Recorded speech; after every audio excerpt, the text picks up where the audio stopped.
Welcome, visitor, to where Spartan boys become Spartan men. My name is Leonidas. I am a king of Sparta, but do not think me some idle aristocrat softened by luxury. When Spartans go to war, I stand alongside them, shield to shield, and my spear tastes the same blood as those of my men. I can't help but be reminded of the boy I used to be. I wonder what that boy would think if he saw me today. Would he be proud? Intimidated? Or would he pity the tired old man standing in front of him? But such thoughts are meaningless. Let us move on. The Agogi was Sparta's strict education system. The strenuous regimen took in the young boys, and then reshaped them until nothing was left but the strength, intelligence, and resolve of a perfect Spartan citizen. I will find you once your visit has ended, and we will talk further. Until then, visitor.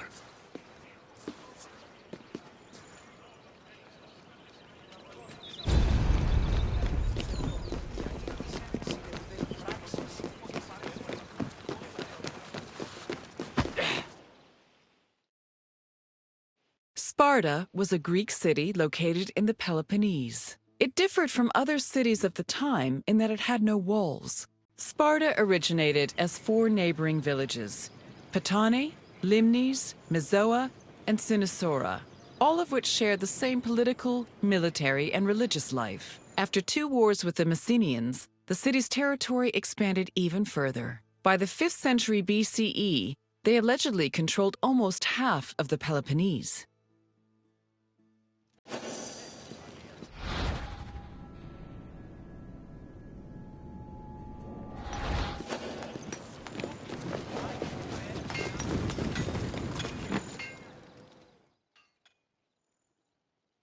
The Agoge was the military training and education program undergone by Sparta's male youth. Grooming men for war was one of the city's main priorities. Boys began their training at the young age of 7 and completed it when they were 30. It has been said that Spartan infants were inspected for weakness shortly after birth. If they were deemed too sickly, they were thrown into chasms. However, this information remains unproven. The healthy boys were considered suitable for training. When they came of age, they were removed from their families and were placed into service of the state. Their education included subjects like reading, writing, and even music, but was mostly focused on tough military exercises meant to turn the boys into efficient soldiers. The Agoge was divided into 3 cycles: one for boys aged 7 to 12, one for adolescents aged 12 to 20, and one for men aged 20 to 30. Each cycle included different exercises for refining the body and mind.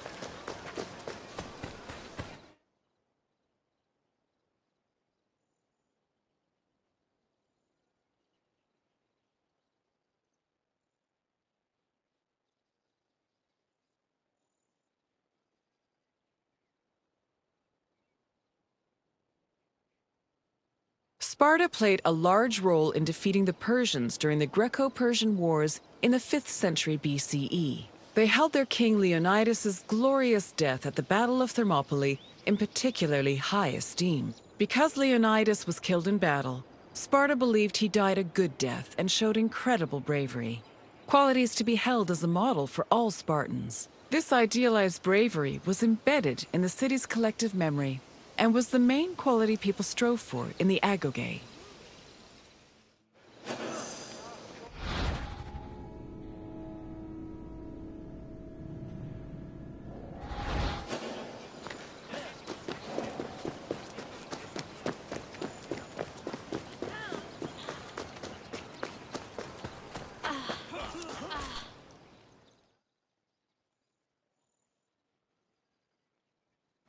The first cycle of the Agoge focused on boys aged 7 to 12. Each of the boys had shaved heads and wore light clothing.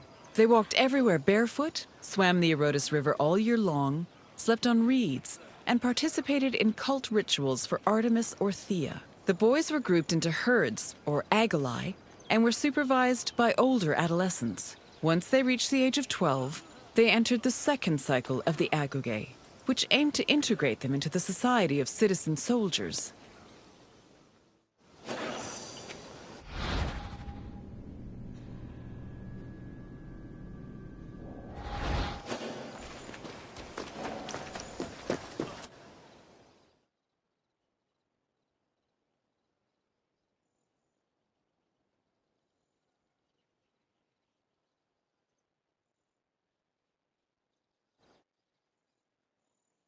The Agoge's second cycle included boys aged 12 to 20. When they reached the age of 20, the young men were dubbed Erinez and could officially serve as hoplites in the Spartan army. Until the age of 30, Spartan men lived in communal mess halls called Siskenia. From the age of 22 onward, they were permitted to start a family, but 30 was viewed as a more appropriate age to get married. Spartan men served in the military until they turned 60, when they were designated as elders, or gerontes. However, many were known to continue serving anyway, such as King Archimedes III, who fought in the army until he was killed in battle at the age of 62.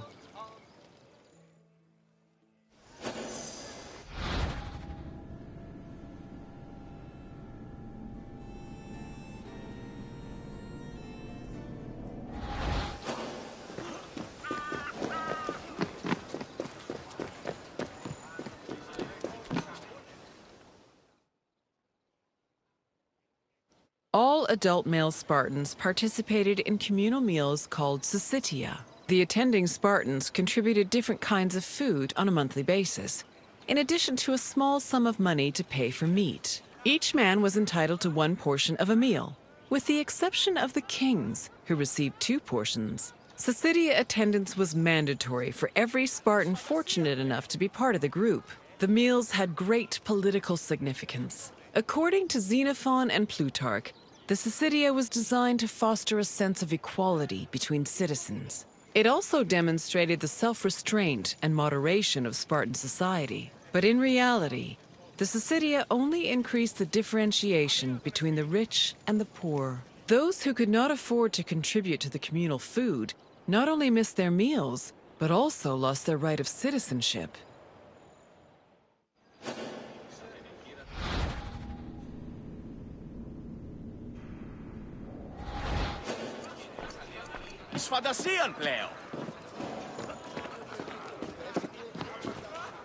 Your tour has ended. As you have seen, the Agoge was not for the weak or faint of heart. But it did its job in producing skilled warriors and shrewd citizens. What else would you like to do? So you think you are ready for a test? Very well. Let us see how you fare. First, a simple question. The Agoge was made up of how many cycles?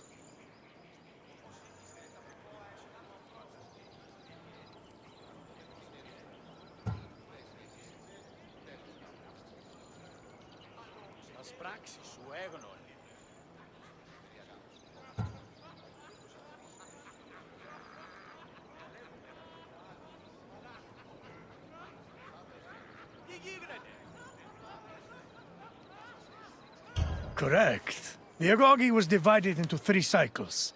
One for boys aged 7 to 12, one for adolescents aged 12 to 20, and one for men aged 20 to 30.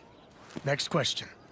How many meal portions were kings entitled to at Syssitia?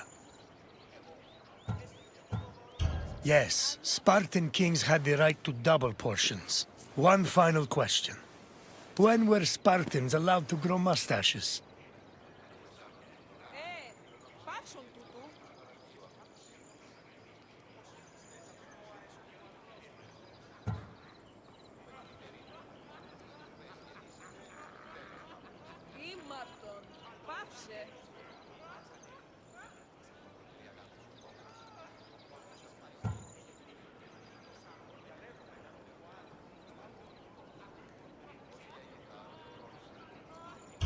Yes. Once a Spartan man was over 30, he was allowed to adorn his face with a glorious display of manhood.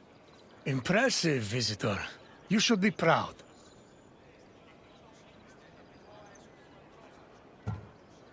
As you wish. Come this way.